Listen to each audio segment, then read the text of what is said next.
If you're not getting views or subscribers and it seems like YouTube is doing nothing to help you out, I know the feeling. It can be so frustrating seeing all these other creators out there getting thousands, if not hundreds of thousands of views on their videos, when your videos are getting next to nothing, even though you know your content is just as good as those. Does YouTube simply hate your channel? The answer is possibly, but it is not as personal as you might think. The YouTube algorithm does favor certain channels and certain videos, but it's not because of human bias. The algorithm is essentially just a bunch of programming code. This code rewards channels for certain things and punishes them for certain other things. If the algorithm is burying your content, then there are 7 possible reasons. In this video, I'm going to tell you exactly what those 7 reasons are and how you can fix them so you can make YouTube love you just like it loves those other creators. And make sure to stick around until the 7th and final one because it's something I think will shock you. What's up guys, I'm Joe Evans here to help you grow your YouTube channel. And the first reason that YouTube might be hating you is that you have non-active subscribers. These are subscribers who don't watch your videos whenever you publish a new one. And when your subscribers don't watch your new videos, the YouTube algorithm falsely concludes that your content is bad. As a result, it won't push your content out there and your channel growth will grind to a halt. So how do you even end up with non-active subscribers? The most common way is by doing sub for sub. If you exchange subscriptions with others in sub for sub Facebook groups, those people are only subscribing to you because they want you to subscribe back to them. And they're not going to watch your content whenever you publish anything new. Another way you might have gotten non-active subscribers is if you've paid to get subscribers through a service on something like Fiverr.com. These subscribers are often not even real people, they're fake accounts, so there's not even anybody there to watch your videos. So whatever you do, do not participate in sub for sub or buy subscribers. But what if you've already done these things? Is there a way to fix it? And luckily the answer is yes. If you've gained less than 50 subscribers through sub for sub, it might actually be worth contacting those people and asking them to unsubscribe. If there's more than that, then this would probably be too time consuming. The good thing is that most people who do sub for sub have only subscribed to you for a short period of time to trick you into thinking that they're proper subscribers, and they will eventually most likely just unsubscribe from you anyway. And if you've paid for subscribers, the best thing you can do is just wait it out. YouTube periodically purges everybody's subscribers, clearing out all fake accounts and bots. At some point you'll see a drastic drop in your subscriber count, which won't feel good at the time, but it is in your best interest because it'll flush out all those fake accounts and allow your channel to grow properly. Reason 2, you've attracted multiple audiences. I'd love to think that in the future, channels will be able to create content on multiple topics and still be successful. But the way the algorithm works right now, it is only going to punish you for doing this. If you've made several videos about Lego, for instance, and then you've made a few more videos about your travels across Europe, you will have attracted a bunch of subscribers who are interested in Lego and a separate bunch of subscribers who are interested in travel vlogs. While there may be a few people out there who are interested in both of those topics, the vast majority of your subscribers will only be interested in either one of them. This means that when you create a new Lego video, half of your subscribers will not watch it. And this is once again going to make the algorithm falsely conclude that your content is bad and it's not going to push it out there. I've been on YouTube for over 6 years now, and I'm guilty of making this mistake as recently as last year. I grew my main channel by making tutorials for writers on an interactive storytelling app called Episode. But in 2020, I decided to make audiobooks for a novel I had written on a different platform called Wattpad. And I got a lot of comments on these new audiobook videos asking me when I was returning to making my episode tutorials. When I did return to making episode videos, I then had other people asking me when I was returning to making audiobooks for my Wattpad book. So I had attracted multiple audiences that wanted different content from me. And this is what happened as a result of that. My channel growth was 38% lower than usual. So if you've been consistent in making content for one very specific audience, then I encourage you to continue doing so. And don't try to make new content on different topics like I did. But if you've already been making content for multiple audiences, what can you do to fix this? Well, the easiest thing to do is to pick which audience you want to attract going forward and only make content for that audience. This is probably all you need to do, but if you really want to make sure that's the only audience you attract, then you can go back and make your content about your other subjects private. But what if you really enjoy creating content for multiple audiences? In this case, the best thing you can do is create a separate channel, or even multiple separate channels. For instance, I already have that main channel where I create those episode tutorials, but I wanted to make videos about YouTube growth. I could have simply started uploading YouTube growth videos to that main channel of mine, but that would have been disastrous for that channel. Instead, I created a brand new channel, this one right here called Joe Evans YouTube Tips, allowing me to attract a very different audience and preventing that new audience from being muddled with my existing one. And this is a great way to keep those old videos from your original channel online. Why not make them private on your original channel and upload them as brand new videos to your new channel? The views on those old videos won't be carried over to the new channel, but you'll be able to attract that audience to a brand new channel that only creates content just for them. And YouTube will reward you for this. Okay, reason 3, your videos aren't searchable. When you're just starting out, the YouTube algorithm won't put your content in front of anybody. This is because it hasn't collected enough data on you yet to know who to put your content in front of. This is why big YouTubers can make random videos with no keywords in the title or description at all and still get hundreds of thousands, if not millions of views. The algorithm already has enough data on these big YouTubers to already know exactly who to put their content in front of outside of their existing subscribers. If you're creating videos that aren't answering specific searchable questions and you don't have keywords in your titles, descriptions and tags, then unlike those big YouTubers, YouTube is going to bury your content and no one will ever see it. This is why SEO or search engine optimization is so important when you have a small channel. Now, you might have heard that tags don't matter anymore. And this is partly true. It does seem to be confirmed that YouTube no longer puts a huge amount of weight on tags. But, and here's the thing, this is only when the algorithm knows what to do with you. And like I said earlier, if your channel is relatively new, the algorithm will not know what to do with you. This is why tags absolutely still do matter for small channels, and I can prove it to you. I use TubeBuddy to do all of my SEO, and I highly recommend it. You can find the link to it in the description of this video, and it is completely free to use. They do offer paid upgrades if you want even more awesome features, but the free version provides everything you need to get great SEO and get more exposure for your videos. I began this channel just a few weeks ago and I used TubeBuddy to max out the SEO score of my very first video. When I posted that video, I had 0 subscribers and I purposefully didn't tell any family, friends or followers from any of my other social media accounts, including my main channel. You can see this because I actually recorded myself doing it. It is Wednesday, March 31st, 2021, and right now I have 0 subscribers on this channel. And as you can see here, I haven't uploaded a single video yet. But that is about to change because I'm just about to upload my very first video and I am super excited about it. So I've got my visibility set to public and let's hit that publish button. Video published. I'm sure you guys will all agree that it is an awesome feeling to get that first video out there. And you might be thinking now that I would maybe pop over to Facebook and tell a few friends and family about this, maybe head over to my older channel and tell my subscribers over there about it, but I'm actually not going to tell a single soul. Now, you might be thinking, are you crazy? Do you want to remain on 0 subs forever?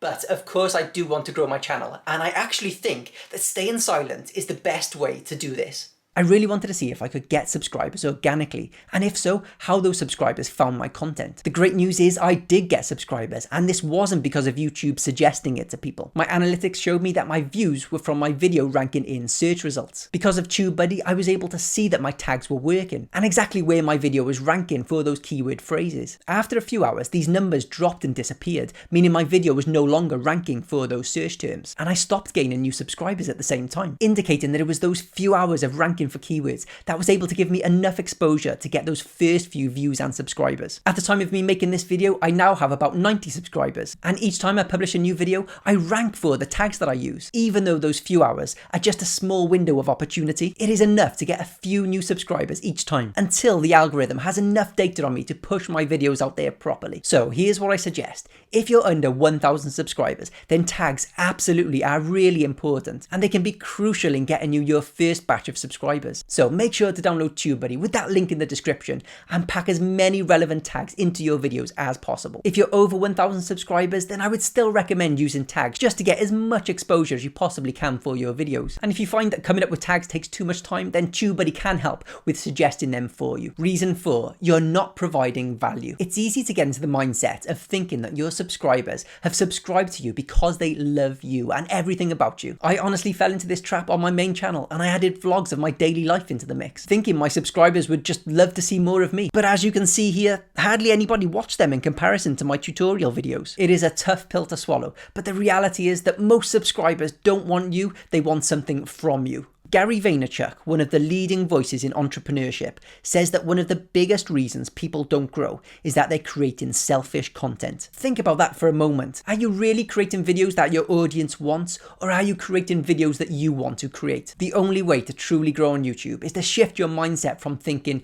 what video do I want to make next, to what video does my target audience want me to make next? And once you've decided what video they'll get value from, pack as much value into that video as possible. And my example earlier doesn't mean that vlogs aren't valuable, full stop. It's just that they weren't valuable to my audience who had subscribed to me to get tutorials. If you do have a vlog channel and you're wondering if you're providing value or not, think about what part of your life might be the most interesting. My wife and I often subscribe to vloggers who live in certain cities. We're interested in LA and London, so we subscribe to a lot of vloggers who live in those places because we're really interested to see what life is like living there. If you live in New York, for example, why not focus on what life is really like living in that city? And what if you're not creating selfish content? What if you're creating exactly the kind of content that your audience wants, but you're still not growing? Then the problem might be that you're not providing that value quickly or effectively enough. If you make sit-down videos or any kind of educational content, then I would make sure to edit out any long pauses in your natural speech and any ums or ahs, and get rid of any kind of animated intro, and make sure that every moment is just value, value, value. If your content is more entertainment focused, then I would take a look at the big YouTubers like Mr. Beast and Zealous and really study how they film and edit their videos. You'll be surprised by how quickly they cut from one scene to the other. There's no filler, the pace is frantic, and something interesting is happening in every single moment of every scene. It's because in our modern times,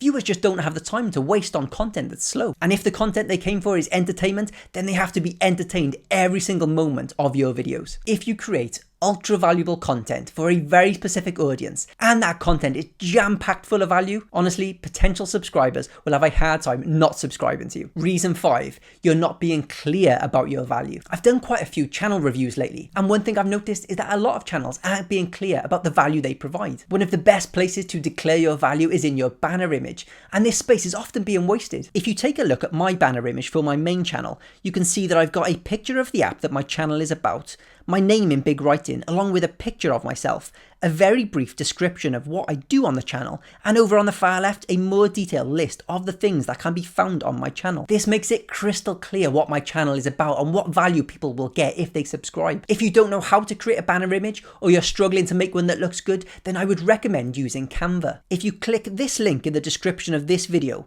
you'll be taken over to Canva, where you can find loads of awesome looking pre-made banner images completely free for you to customize and use. So you really don't need any graphic design skills to get an effective banner image. Another overlooked place to clarify your value is in your about section. This doesn't need to be long, and it doesn't need to take you a long time to create, but you'll be surprised how many channels out there haven't even entered anything into this space. This is mine for my main channel. Do you want to know how to write an episode story? If so, you're in the right place. I love making episode easy, so make sure to subscribe so I can help you write that hit that I know you have in you. If you subscribe, you'll get episode tutorials, tips, tricks, script templates, overlays, guides on how to get free passes and gems, and so much more. Again, whoever reads this is going to get a crystal clear idea of exactly what they'll get if they subscribe to me. And the clearer you are about this, the better. But of course, the best place to make it clear exactly the kind of value your channel provides is in your videos themselves. Most people won't even make it to your channel page to see your banner image or your about section. They will have most likely found one of your videos in search results or by YouTube suggesting it to them, and they'll have subscribed by clicking the subscribe button on that video's page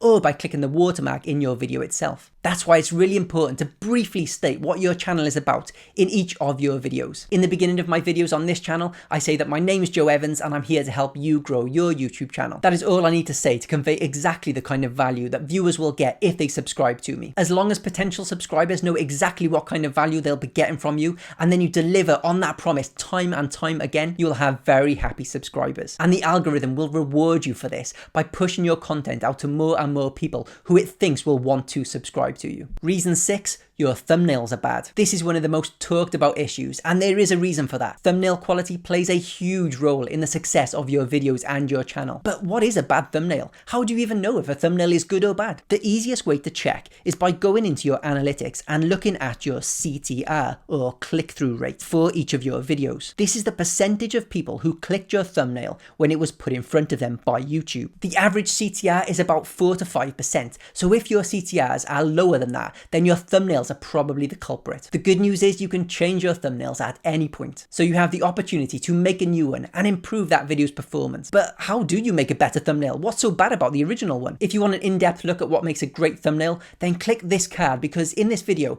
I compare two of my thumbnails and show you how I was able to get a 18.4% click-through rate on the one of them. But here is the basics of it. A bad thumbnail is busy, flat, confusing, with no main focus and nothing to draw the eye into it. A good thumbnail is simple, clean, vibrant, features an expressive human face looking directly at the camera, and pulls the eye towards its center. If you create better thumbnails for all of your older videos and your new ones going forward, the algorithm will use that CTR to conclude that your videos are worth putting in front of more and more people, giving you the best chance of success. Okay, the seventh and final reason is that you don't have enough videos. One of the most common things I see YouTubers do is stress out about not growing yet when they've uploaded about 10 to 20 videos. If this is you, I want to reassure you that it's completely normal to have slow growth at this point. YouTube doesn't tell us exactly how the algorithm works, but multiple YouTube gurus have concluded that it takes on average between 33 to 35 videos before the algorithm really picks up a channel's videos and starts pushing them out there. Now you might be thinking, but what about so-and-so? They blew up after uploading 2 videos. An important thing to note here is that a lot of these creators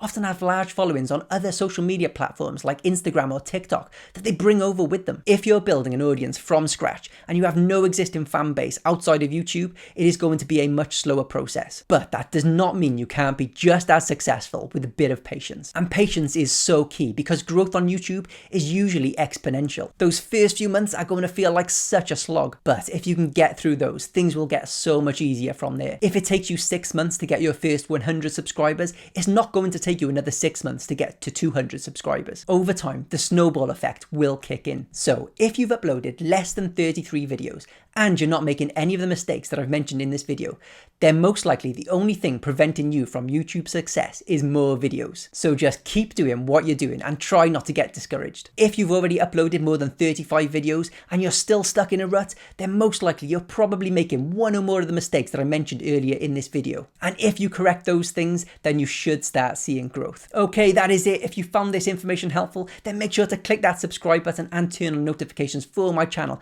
so you don't miss my next video. And if you want to know how to get more subscribers, then click this video, because in it I show you the exact 3-step process I used to grow my main channel from 0 to over 80,000 subscribers. Thanks so much for watching. Good luck with the growth of your channel, and I will see you over in this video.